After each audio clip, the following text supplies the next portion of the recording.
पालन का एक विशेष स्थान रहा है। श्रवण कुमार ने अपने अंधे माता पिता को बहंगी में बिठाकर संपूर्ण भारत के दर्शन करवाए। श्री रामचंद्र जी जिन्होंने पिता की आज्ञा को पूर्ण करने के लिए 14 वर्ष का वनवास काटा, देवव्रत पिता के सुख के लिए आजीवन ब्रह्मचारी रहे। धनुर्धर अर्जुन जिन्होंने गुरु की आज्ञा का पालन करने के लिए राजा द्रुपद को बंदी बनाकर अपने गुरु के चरणों में ही डाल दिया।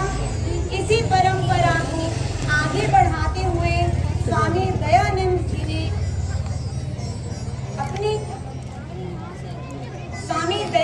जी ने अपना संपूर्ण जीवन ही प्राण देकर एक नया अध्याय शुरू कर दिया।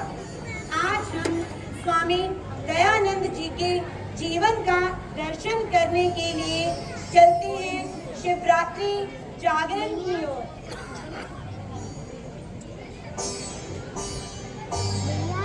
माता जी, बोलो पुत्र। माता जी आज शिवरात्रि है। मुझे पता है पुत्र, आज शिवरात्रि है। माता जी मैं ये व्रत रखना चाहता हूँ। नहीं पुत्र नहीं, अभी तुम बहुत छोटे हो। नहीं माता जी, आप भी ये व्रत रख रही हैं, पिताजी भी ये व्रत रख रहे हैं, मैं भी ये व्रत रखना चाहता हूँ। नहीं पुत्र, तुम्हें भूख लगेगी। नहीं माता जी, मैं ये व्रत रखूंगा ही रखूंगा। नहीं पुत्र, तुम बहुत जिद्दी हो, मानते नहीं हो। ठीक है, रख लो। धन्यवाद माता जी, मैं ये व्रत रखूंगा ही रखूंगा।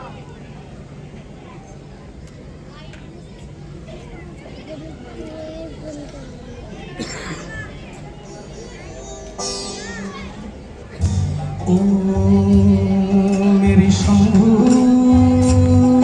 मेरी शंकरा त्रिपुरारी मेरे शंकरा। माता जी भी सो गई हैं, पिताजी भी सो गए हैं। अरे देखो, अरे अरे देखो क्या हुआ। शिवलिंग पर चूहा चढ़ा हुआ है और प्रसाद खा रहा है। ये कैसे शिव है? ये सच्चे शिव नहीं हो सकते। ये अपनी रक्षा नहीं कर सकते तो ये इस संसार की रक्षा क्या करेंगे? ये सच्चे शिव नहीं है। माता जी, माता जी, माता जी, क्या हुआ पुत्र? माता जी देखो, शिवलिंग पर चूहा चढ़ा हुआ है। ओहो, शिवलिंग पर चूहा चढ़ा हुआ है और प्रसाद खा रहा है। ये क्या हुआ? माता जी ये सच्चे शिव नहीं हो सकते। मैं ये व्रत नहीं रख सकता, मुझे भोजन दो। नहीं पुत्र नहीं, अभी थोड़ा समय ही शेष रह गया है। नहीं माता जी, अब मैं ये व्रत नहीं रखूंगा। ये सच्चे शिव नहीं है। नहीं पुत्र, व्रत को पूर्ण होने दो। नहीं माता जी, नहीं। रुको पुत्र रुको। नहीं माता जी, नहीं। रुको पुत्र रुको। नहीं।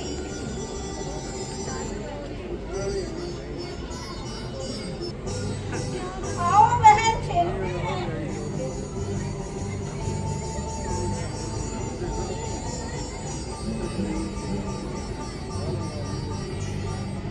अरे क्या हुआ? उठो बहन, उठो। क्या हुआ बहन? क्या हुआ? क्या हुआ बहन? तुम्हें क्या हुआ? माता जी, क्या हुआ? पिताजी, पिताजी, क्या हुआ?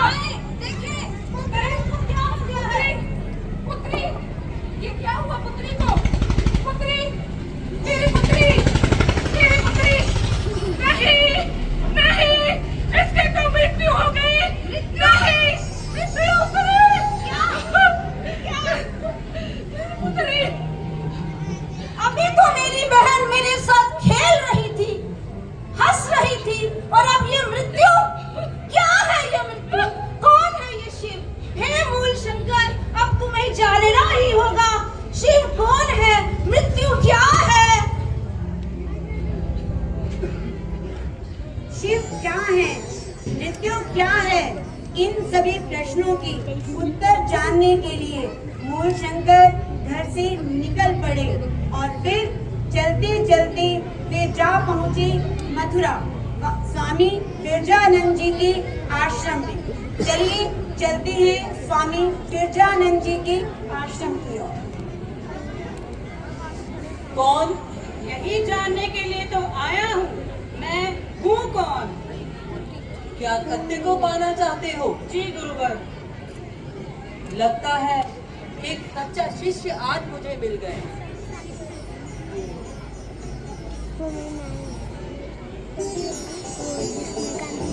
एक दिन आश्रम की सफाई की जिम्मेवारी दयानंद की थी।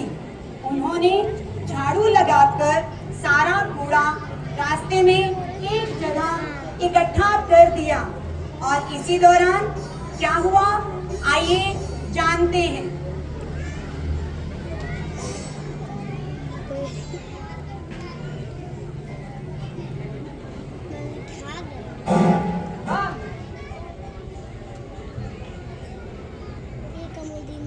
ये कूड़ा यहाँ किसने एकत्र किया है? गुरुजी, आज आश्रम की सफाई की जिम्मेवारी दयानंद की है। उसी ने ही ये सारा कूड़ा यहाँ पर इकट्ठा किया है। दयानंद, दयानंद, जी गुरुवर। ये कूड़ा यहाँ तुमने एकत्र किया है? जाओ, जाकर इसे एकत्र करके कूड़ा पात्र में डाल कर आओ। जाओ।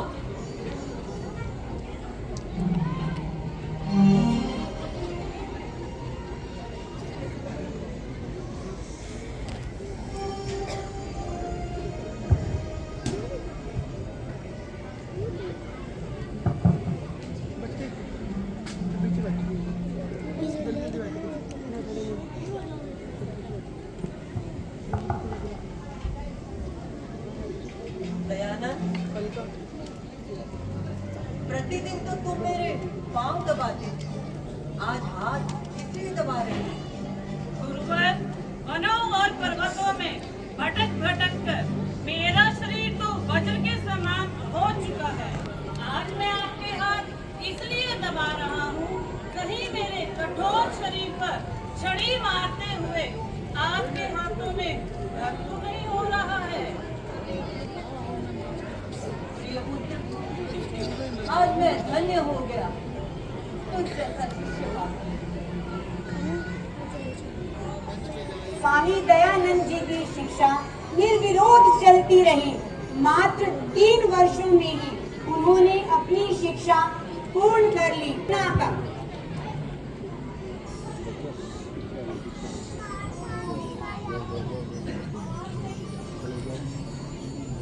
भिक्षाम देहि।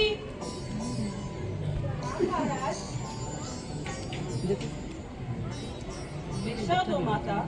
जरा कहिए महाराज, मैं भी आपके लिए कुछ लेकर आई।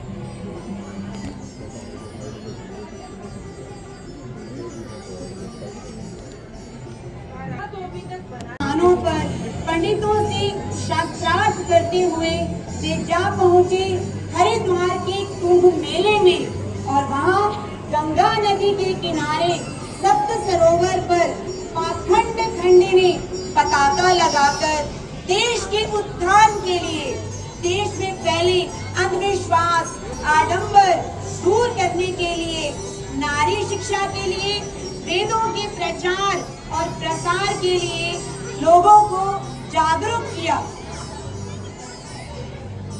वेद सब सत्य विद्याओं की पुस्तक है।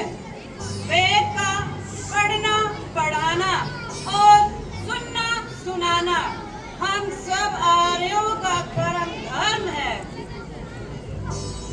इसके पश्चात वे वहां से चलकर अलग अलग स्थानों पर वेदों का प्रचार और प्रसार करते हुए कलकत्ता से बंबई जा पहुंचे और बंबई में कुछ आर्य सज्जनों के अनुरोध पर उन्होंने 10 अप्रैल 1875 में आर्य समाज की स्थापना की। आज भारत के समस्त आर्य समाज और डीएवी संस्थाएं उनके इस कार्य को आगे बढ़ाने के लिए पूरी निष्ठा लगी हुई हैं। आज उनकी जन्म दिवस पर आइए मिलकर एक जय घोष लगाएं। वेद की ज्योति जलती रहे, ओम का झंडा ऊंचा रहे, वैदिक अभिवादन सबको सादर